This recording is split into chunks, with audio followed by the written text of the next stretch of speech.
Hey there again, folks. Welcome back to my Let's Play of Remember11, The Age of Infinity. Last time we read Satoru's letter. He communicated a lot of things to her. Made us think of, or made me think anyway, of some possibilities. In my mind anyway. Whether that's actually possible in the game, I don't know. About cloning, if Uni's a clone, if Satoru might even be a clone, or the origin of clones. The origin of clones. And if he's related to, and if he's connected to Uni in that manner. So that is something we're going to have to definitely pay attention to. Actually, that is something we have to pay attention to, or we can pay attention to now. How Uni kind of relates to Satoru. When it's gonna be a little bit more difficult to really figure out when Kokoron's there, because Kokoron, I called her Kokoron, really. Kokoro is there, because he does treat her different. He does treat him different when it's her. If that makes any sense at all. And also about how Uni treats Mayuzumi too, since there's obviously a connection between Satoru and Mayuzumi. But anyway, we talked about that last time, so let's get on. Let's go. I know it was in good artistic taste, but I don't know about it being the work of a prodigy. Don't really understand, but it seems my drawing really left a deep impression on Satoru. Maybe he has like maybe it's the Bunny Ranch or something. It left a big impression on him. There's no reason getting praise should make me feel bad. Harboring a slightly complicated feeling in my heart, I once again lay down on the bed. While holding my knees, I continually take in deep breaths. With exhaustion having worn down my body, those deep breaths soon changed into sleeping breaths. Sleepy breaths. Felt like I was about to say something else. The third day, January 13th. Okay, so he wakes up in the cabin. When I woke up, I was in bed at the cabin. I had fallen asleep at Sophia the night before. It was obvious that a personality exchange had occurred while I was sleeping, and I had returned to this cabin. Perhaps the exchange had happened 3, 5, or even 7 times or more. What was certain was that the number of times it took place was odd. Since I was sleeping, the transfer phenomenon might have occurred dozens of times, as I simply wouldn't have noticed.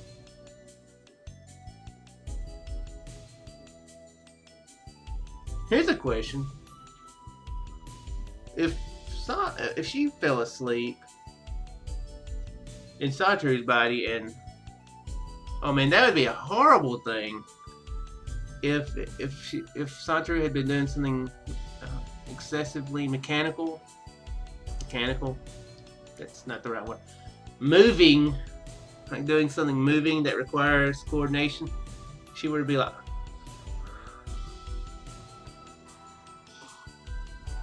huh? I'm in a car! That'd be horrible. Technically, I didn't fall asleep driving. I was asleep before I started driving, and then I woke up. I actually did the opposite. That would be a very strange story to tell somebody. It'd be like, you don't trace any alcohol on you, but it must be there. Something is there. There's so many riddles surrounding this phenomenon.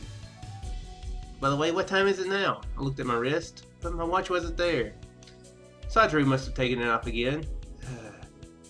He's definitely doing it on purpose. Duh. As I groped about with resentment, the wristwatch tumbled into a corner of the bed. 9:20, that's 9:20 in the morning, of course.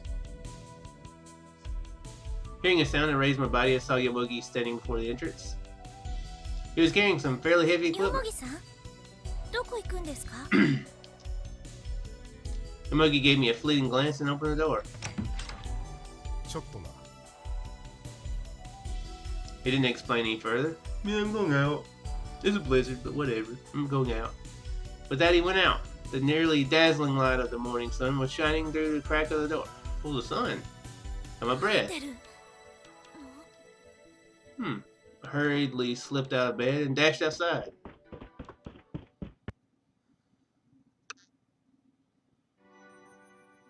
It was a magnificent scene. The deep blue sky felt so close you could reach out and touch it.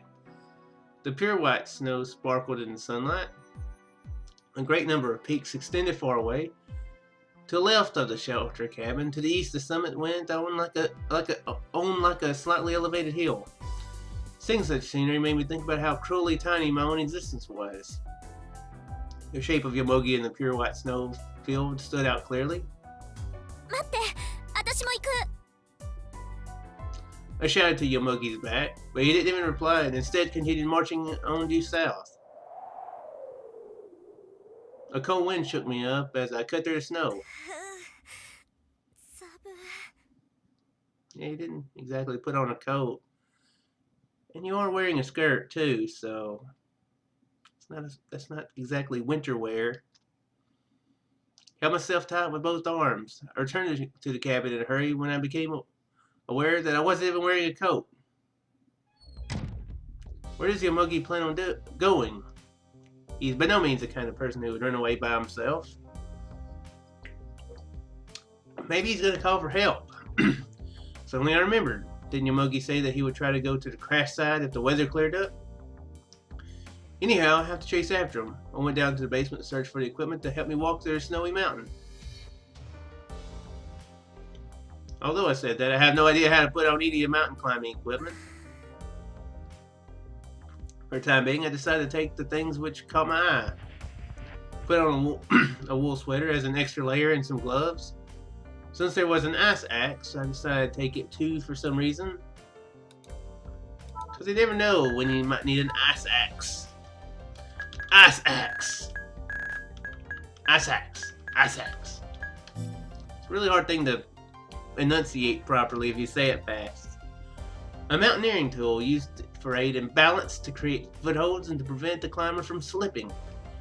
It is comprised of a long shaft with a pick at the head and a metal spike at the base. I also found some rope, but it was considerably heavy. With my strength, it looked impossible to walk while carrying it. This much should be fine for now. Next, the coat. The coat that I borrowed was from Mayazumi.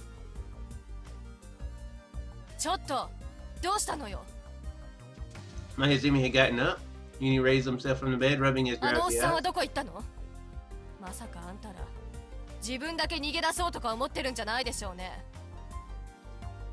She spouted in one breath. Without answering, I picked up the coat and placed it on the bed.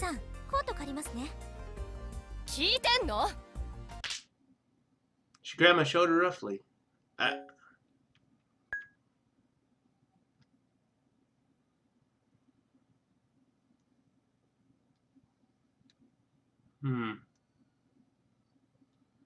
This is an interesting option.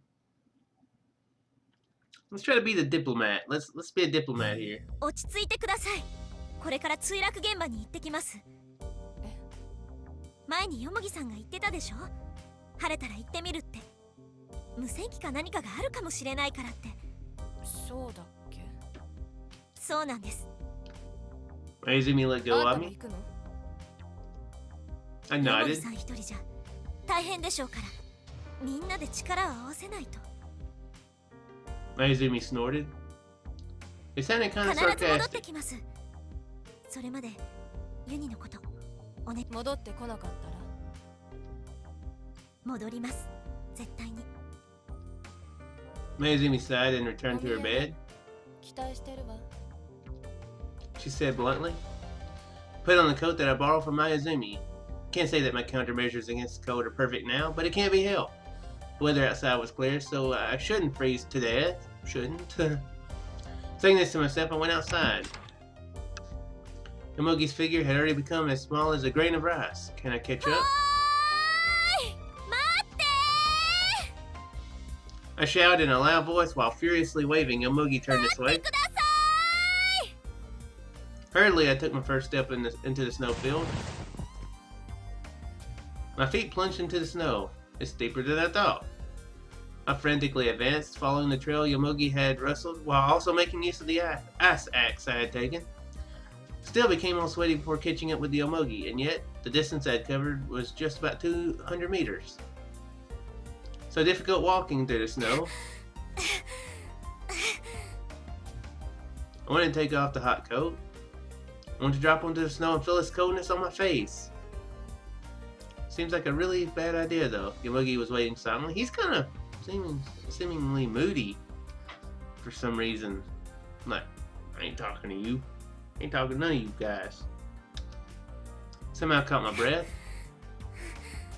行くんですよね。墜落。現場。私も一緒に。However, Yomogi's face was calmer than ever. He shook his head a bit. 戻れと言ってるんだよ。なんでですか？危険だからだ。でもこんなに晴れてるし。Yomogi's look was immovable. A sharp scowl was 山 directed の at 天 me. 気は変わりやすい。常識だ。知ってるだろ。それに。Yomogi paused and averted his eyes. なんでもない。でも足手まといになるだけなんだ。今すぐ帰れ。Yomogi's tone was stern. And with that, he started to walk. With a strong pace, he pushed his way through the snow. I hesitated over what to do. What Yomogi said was certainly correct. If a young girl like me, who doesn't know about traversing snow mountains, were to follow him, she'd probably just be a hindrance. It'd be too dangerous. But so was going alone. Anyhow, as I returned to the cabin, all I could think about were negative things.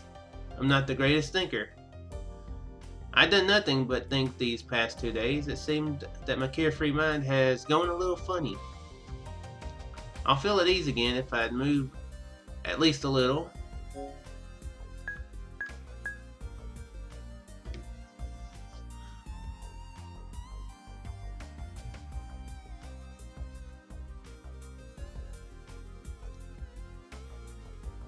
This one right here feels like it's an important decision.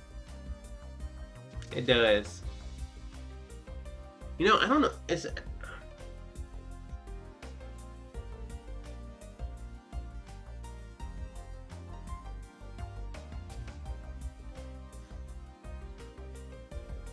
I mean, we did, get ready to go do this. To be kind of, and then we had that whole thing where we were like, Maizumi, listen. Here's logic. Eat it. That whole point, if we return now, then I think she's a little full of logic. She has a very low tolerance for logic. If we try to give any more to her, she'd probably throw up on her faces, and that would be very unpleasant for everybody. Yeah. So let's not turn back. Let's go. Let's go. そうよ。じっとしてるなんて私らしくないもんね。えいえいHey, ooh! I don't know what that means. Put my stuff together and ran after Yomogi. By the way, I'm probably gonna die.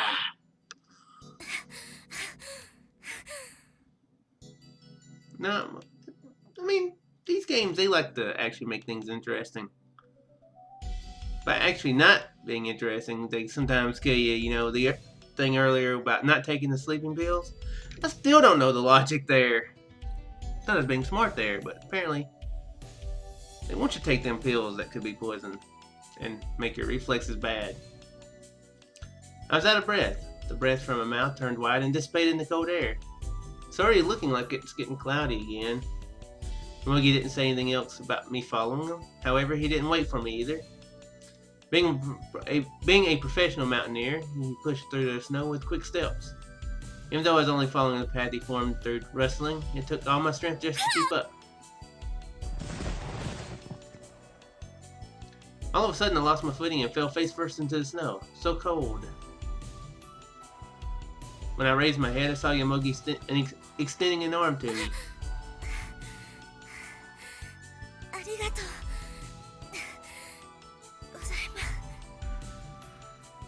I managed to stand up with Yomogi's help. Placing my hands on my knees to support myself, I slowly regained my breath. 一つだけ聞いていいですか？ Since it was never settled, I'd been curious since あ yesterday. の新聞のことどうなったんです？ It was about yesterday afternoon. About the newspaper which had a report about the plane crash printed with a date from the future. Then all of a sudden, Uni had said その this. 新聞は本物だよ。 I transferred right after he said that, so I'd missed hearing what he said next. ああ、あれか。ユニはなんて？ Kamugi shrugged his shoulders. 子供だしね。ちょっとしたいたずら心であんな冗談を言ったんだろう。冗談？ユニがそう言ったんですか？いや、問い詰めなかったの？問い詰めると言ってもな。 Kamugi looked as if he was having trouble 他に saying 考 it. えられないだろう。本物のわけがない。は Kamugi probably doesn't want to believe these lies written in the newspaper either. That was why I didn't want to prolong the discussion of this subject. Kamugi left my side and began walking ahead more quickly. Here's something she could do. Well, it'd be hard to verify this stuff, though. It would. But I was thinking she could look through all the newspaper and see if there was any other things of note that she could compare. You know, when she goes back to Spit to see about time travel. Be like, Natsumi, you know, they said, that thing, you know, with the athlete, you know, you into scandals, you know about that thing? Okay, that did happen. Something like that. Well, wait, if it wasn't time travel, then yeah, that wouldn't actually be any verification at all. Because I guess they could have put it into a real newspaper. Yeah, yeah. Unsatisfied with his answer, I followed behind him. Yeah, actually, that wouldn't help at all. Wouldn't verify it at all. It was a disastrous sight that made me want to cover my eyes. Unable to form any words, I collapsed where I だ stood. から来るなと言ったんだ。 Kamugi muttered unpleasantly. However, I could no longer hear his words. I was beaten down by the cruel spectacle spread out in front of my eyes. The airplane had lost its original form and lay broken in pieces. Around the area were several black lumps half buried in the snow, dead bodies. A number of carbonized corpses were lying around. Their arms were stretched out as if reaching for something. There are some that had lost all semblance of human form, twisted into strange shapes. There were those completely severed from the rest of the body at the chest or waist. There were those who were like marionettes, frozen still. It was but a mere illusion that the silvery landscape was beautiful. At the very least, there is nothing beautiful about the place I was in now. A carpet of white smothered the lamplight of life. The scene spread out before us was a world of death, and a world of nothingness, and doom, and gloom. Only heartless silence exists here. Maybe I'll turn to charcoal as well and be laid across this world of death. The fear I had felt in the accident came back to me once again, and then I felt it, an image I hadn't seen until now, the image of death. And I felt a chill run down my spine.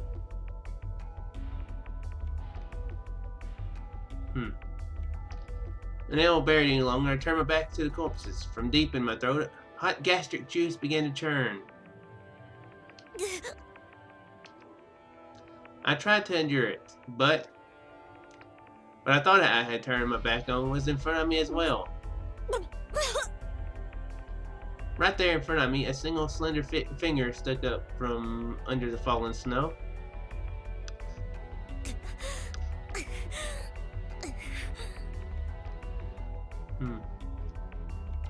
I vomited and panted heavily, my shoulders heaving, but Yomogi didn't condemn me at all.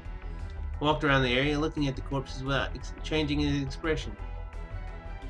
I wasn't able to do anything but stare blankly at his movements. A mist clouded my thoughts, like a thin veil had been placed inside my head. My mind was completely blank. My body continued to shake from the mixture of fear, sadness, nausea, and revulsion.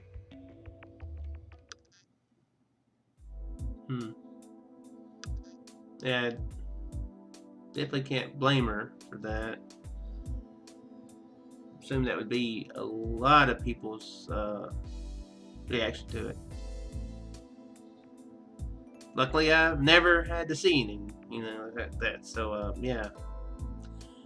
At the end of his searching, Yomogi was able to find the satellite phone and wireless radio in the やっ wreckage. ぱり無線機は壊れてるよ。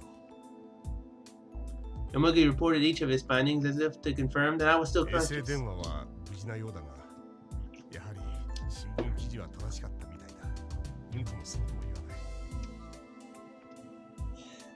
I wanted in any condition to reply. Ignoring Yomogi's voice, I crouched down, unmoving, hugging my knees.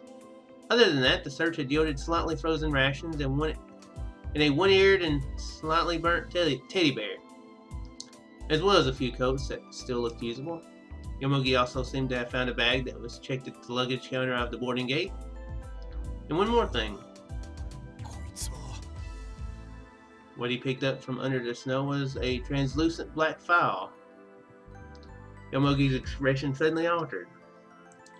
With frighteningly sharp eyes, he looked at the contents of the file. It was the one that she had, yeah, my file. File with the collected information about the murderous monster Inubushi Keiko.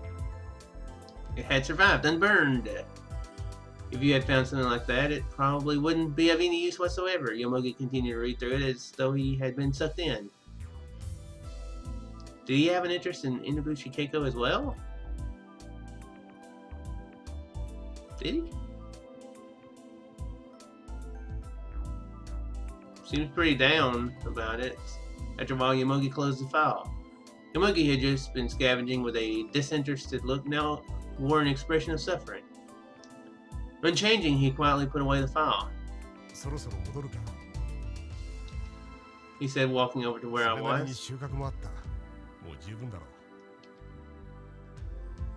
If we have gathered a few things, it was hardly enough to rejoice over. なんだ。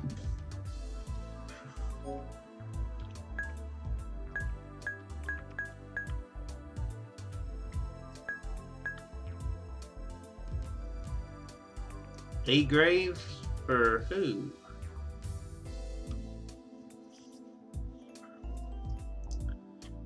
I mean, they don't have, they can't bury everybody, I mean, that would be quite the undertaking.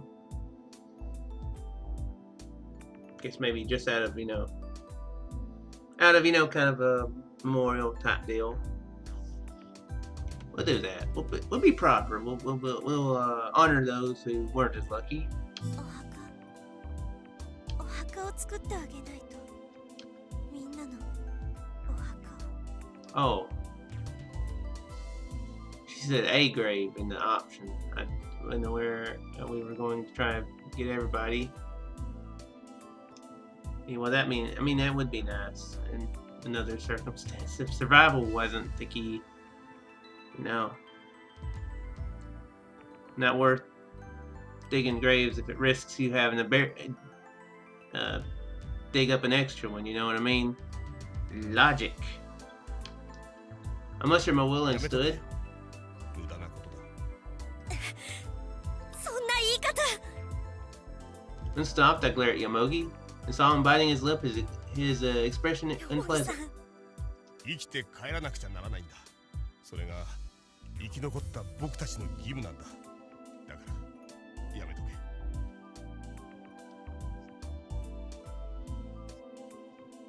I looked around the crash site again. Aren't they even entitled to a little dignity after death? Must they always be spread across this freezing mountain, their pitiful bodies exposed to the ravages of the cold? There's no way I can just abandon them. They should at least be able to sleep in peace after suffering such an agonizing death. Felt like this was also a responsibility of ours as survivors. 私、お墓作ります。 Yomogi looked astonished.